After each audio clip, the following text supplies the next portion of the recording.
اس دھرتی پر میں اس عظیم فرزند کا ذکر کرنے لگا ہوں جس کا نام تو محمد زکریا ہے، لیکن یہ وہ شخص ہے جسے عالم اسلام میں سب سے پہلے شیخ الحدیث کا لقب ملا ہے۔ شیخ الحدیث مولانا محمد زکریا کاندلوی رحمہ اللہ، یہ اس شخص کا نام ہے کہ اس سے پہلے اس دھرتی پہ کسی کو شیخ الحدیث نہیں کہا گیا۔ جیسے میں کہوں نا کہ حضرت عمر کو سب سے پہلے امیر المؤمنین کا لقب ملا ہے، حالانکہ ان سے پہلے حضرت ابو بکر ہیں، ان کو جانشین پیغمبر کا لقب تھا، لیکن امیر المؤمنین کا پہلا لقب حضرت عمر فاروق کو ملا، پھر حضرت عثمان، پھر حضرت علی، پھر حضرت معاویہ رضی اللہ عنہ، یوں سارے آتے چلے گئے، لیکن امیر المؤمنین کا پہلا لقب حضرت عمر پہ سجا ہے۔ اسی طرح ایک لقب ہے جسے کہتے ہیں امام اعظم۔ امام اعظم کا لفظی ترجمہ تو ہوتا ہے بڑا امام۔ اگر پیغمبروں میں دیکھیں تو پیغمبروں کے امام رسول اللہ ہے، صحابہ میں دیکھیں تو صحابہ کے امام ابو بکر صدیق ہیں، بلکہ پوری امت کے امام ہیں۔ لیکن اس امام اعظم سے کیا مراد؟ تو اس سے مراد ہے صحابہ کرام کے جتنے شاگرد ہیں ان شاگردوں میں سب سے بڑا فقیہ تو وہ امام اعظم ابو حنیفہ رحمہ اللہ۔ تو امام اعظم کا لقب سب سے پہلے انہیں ملا، ان سے پہلے کسی کو نہیں ملا۔ ایسے ایک لقب ہے قاضی القضات۔ قاضی القضات کا معنی ہے کہ تمام بڑے قاضیوں کا سب سے بڑا اسلامی قاضی، جسے ہم کہتے ہیں چیف جسٹس۔ یہ پہلا لقب امت میں یعقوب ابن ابراہیم امام قاضی ابو یوسف امام ابو حنیفہ رحمہ اللہ کے شاگرد کو ملا ہے۔ اس طرح مختلف القابات ہوتے ہیں جو کسی کسی کو ملتے ہیں، جیسے حکیم الامت کا لقب حضرت مولانا اشرف علی تھانوی رحمہ اللہ کے لیے، شیخ الہند کا لقب مولانا محمود حسن دیوبندی رحمہ اللہ کے لیے، شیخ العرب والعجم کا لقب مولانا سید حسین احمد مدنی رحمہ اللہ کے لیے، امام اہل سنت والجماعت کا لقب مولانا عبدالشکور لکھنوی رحمہ اللہ کے لیے، یہ اولیت میں ہے۔ ایسے حکیم الاسلام کا لقب مولانا قاری محمد طیب قاسمی رحمہ اللہ کو ہے۔ تو جو لقب شیخ الحدیث ہے نا، کہ جس نے حدیث پاک کی بزرگی تک خدمت کی ہے، وہ سب سے پہلے لقب مولانا محمد زکریا کاندلوی رحمہ اللہ۔ مولانا زکریا کاندلوی رحمہ اللہ یہ 1890 سے ایک سال پہلے 1889 سمجھ لیں، یہ 89 یہ اس میں پیدا ہوئے ہیں، اور 1982 میں ان کا انتقال ہے۔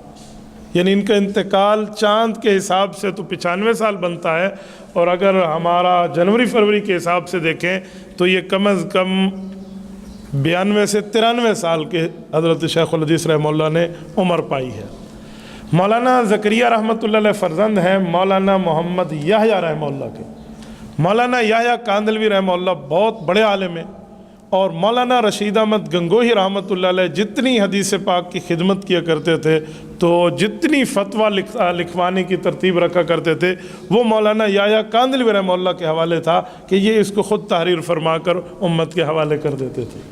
اور مولانا یحییٰ کاندلوی خود اپنی ذات میں انتہائی پارسا، نیک، متقی، پرہیزگار، اور دین اسلام پر اپنے حوالے سے اتنے کاربند اور مضبوط تھے کہ ان کی مثالیں رہتی دنیا تک پیش ہوتی تھی۔ آپ اندازہ لگائیں کہ بیٹا ہے شیخ زکریا، اب محمد زکریا کو حفظ اپنے والد نے خود کرایا، اپنے والد سے قرآن کریم حفظ کیا۔ مولانا زکریا رحمہ اللہ فرماتے ابا جی مجھے کہتے تھے کہ بڑی آسان ترتیب ہے، یہ قرآن کریم کا ایک صفحہ تو نے یاد کرنا ہے، اسے 100 بار دہرا لے، بس تیری چھٹی ہے۔ تو جس صفحے کو 100 بار بچہ دہرا لے اسے کہاں بولتا ہے؟ تو روزانہ کی ترتیب پہ ایک صفحہ دیتے اور کہتے 100 بار دہرا لے۔ اس دہرانے پر جو ہے نا کیا کہتے ہیں مجھے یاد ہو جاتا اور میں جلدی جلدی چھٹی کر کے چلا جاتا۔ یعنی دل لگی بھی کی ہے اولاد کے ساتھ، اور اسے علم دین بھی دیا ہے۔ جب عالم بننے کی باری آئی تو مولانا زکریا رحمہ اللہ کو کچھ اساتذہ کرام کے پاس بھیجا کہ آپ ان سے پڑھیں۔ انہوں نے اپنی ترتیب پر پڑھا، پہلے یہ کتاب، پھر یہ کتاب، پھر یہ جو ترتیب ہوتی ہے۔ تو حضرت مولانا یحییٰ کاندلوی رحمہ اللہ کو یہ ترتیب پسند نہ تھی، کچھ عرصے بعد خود بلا لی کہ بیٹا میں تمہیں اپنی ترتیب پر پڑھاؤں گا۔ یہ جو حدیث پاک ہے نا، یہ عربی زبان میں رسول اللہ صلی اللہ علیہ وسلم نے ارشاد فرمائی ہے، اس سے پہلے علوم مضبوط کرو۔ آپ کی عربیت اتنی مضبوط ہونی چاہیے کہ آپ حدیث پاک کو جب ہاتھ لگاؤ تو پھر حدیث پاک کی تشریح سمجھ بھی پاؤ اور بتا بھی پاؤ۔ تو ابھی سے تھوڑی عربی پر محنت کرواتا ہوں آپ۔ انہوں نے اتنی خوب محنت کروائی کہ مولانا زکریا رحمۃ اللہ علیہ کو حدیث کا لقب شیخ الحدیث ملا ہے۔ آپ اندازہ لگاؤ جس وقت ان کی حدیث پاک کی کتاب شروع ہو رہی تھی نا، تو کافی عرصہ لگا عربی میں مضبوط ہونے پر۔ اجمی عربی تو نہیں ہے، ہندوستان کا رہنے والا ہے، کوئی عرب کا تو بندہ ہی نہیں ہے۔ تو مولانا زکریا رحمہ اللہ فرماتے ہیں والد صاحب غسل کیا، اچھے کپڑے پہنے، خوشبو لگائی اور قبلہ رخ ہو کر دعا مانگی اپنے بچے کے علم حدیث کی شروعات پہ. کہا مجھے نہیں پتا ابا نے کیا مانگی، لیکن میں بھی ابا جان کے کمر کے پیچھے ٹھہر کے ہاتھ اٹھا کر میں بھی کچھ مانگ رہا تھا. کہ جو میں نے مانگا ہے وہ تو مجھے پتہ ہے. تو شاگردوں نے پوچھا حضرت آپ نے کیا مانگا؟ فرمایا میں نے یہ مانگا ہے کہ اللہ مجھے حدیث پاک جلد پڑھنے کا شوق تھا، لیکن ابا جان عالم دین ہے، مفتی ہے، محدث ہے، تو حدیث پاک کے معاملات سمجھتا ہے، تو اس نے کچھ عرصہ انتظار کرا کہ ابھی نہیں، ابھی مضبوط رہو، پہلے عربیت مضبوط کرو، صحابہ کرام کے فتاوی کو پڑھو، اولیاء کرام ان کی پوری ترتیب پڑھ کے پھر حدیث کو پاک کو ہاتھ لگانا.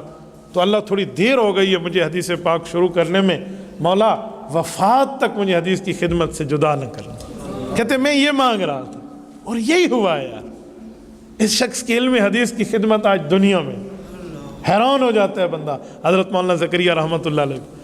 اچھا پہلی شادی جو ہے ان کے والد کے انتقال کے بعد ہے. والدہ مکرمہ بیمار رہتی تھی تو انہوں نے کہا بیٹا میں چاہتی ہوں تیرا ابا نہ دیکھ سکا تیری خوشی، میرے ہاتھوں کے سامنے تیری خوشی ہو جائے. تو ان کی پہلی شادی ہوئی، لیکن بیوی کچھ عرصہ رہ کر وفات پا گئی. وہ زاہدہ عابدہ عتیقہ ایک خاتون تھی جو بالکل 100% اللہ والی تھی اور بیمار بھی تھی، تو وفات پا گئی. اس کے بعد ان کا دوسرا رشتہ جو ہوا ہے وہ ایسا رشتہ ہوا کہ اس خاتون نے، وہ کہتے ہیں ایک کامیاب مرد کے پیچھے ایک نیک عورت کا ہاتھ ہوتا ہے. یہ بات یاد رکھیں، ایک کامیاب مرد کے پیچھے ایک نیک عورت. ہر عورت کی بات میں نہیں کرتا، میں نیک عورت کی بات کرتا ہوں جس کے ساتھ اللہ کی مدد ہوتی ہے. ہو سکتا ہے اللہ نہ کرے کسی کی خاتون جو ہو وہ غلط راستے پہ، تو آپ کہیں گے ہر کامیاب مرد کے پیچھے ایک عورت کا ہاتھ ہوتا ہے. عورت نہیں، نیک عورت کا ہاتھ ہوتا ہے. تو حضرت شیخ زکریا رحمۃ اللہ علیہ کو بیوی رب نے وہ عطا فرمائی جو انتہائی نیک پارسا تھی، اور انہوں نے کہا کہ بس ہمیں ہمارے گھر کے حقوق سب کچھ کے معاملات بعد میں، اور علم حدیث علم قرآن کی خدمت ایسے سمجھو ہمارے حقوق ہیں وہ سب سے پہلے آپ ادا فرمائیں. یعنی اس عورت نے ان کو علم دین کے لیے وقف کیا. بہت کم ہوتا ہے بیوی کہ تیرے پاس میرے لیے ٹائم ہی نہیں ہے. یوں نہیں ہے، اس عورت نے حضرت خدیجۃ الکبریٰ رضی اللہ عنہا کی سنت کو زندہ کیا ہے. حضرت خدیجہ رضی اللہ عنہا نے بھی تو اللہ کے رسول کو کبھی یہ نہیں کہا نا کہ آپ مجھے ٹائم نہیں دیتے، بلکہ رسالت میں آپ جب جاتے تھے ایک ہفتہ جا کر گزارتے وہاں پر غار حرا کے اندر، تو حضرت اماں خدیجہ رضی اللہ عنہ بستر تیار کر کے دیتی، زاد سفر تیار کر کے دیتی، کھانے پینے کا سامان تیار کر کے دیتی، اور ساتھ بھیجنے میں جو ہے نا کیا کہتے ہیں وہ دعائیں دیتی.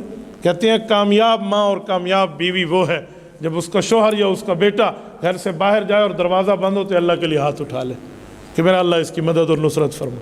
اور جب رسالت مآب وہاں سے تشریف لائے جو پہلی بار جبرائیل امین آئے تھے، اور وہی کا ایک خوف اور بوجھ محسوس ہوا تھا، کیونکہ وہی پہاڑوں پہ اترے تو وہ ریزہ ریزہ ہو جاتا. یہ تو حضور پاک کا قلب اطہر ہے جو برداشت کر گیا تھا.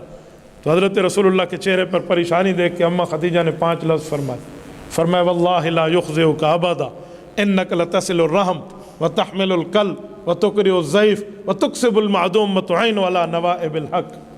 سینہ چھوٹا مت فرمائیے، سینہ بڑا رکھیے، پریشان مت ہوئیے، تسلی رکھیے. اللہ آپ کو ضائع کرے گا؟ کیسے ہو سکتا ہے؟ میں نے آپ کی خدمت میں اتنے سال گزارے، 15 سال کا اپنا تجربہ بتایا.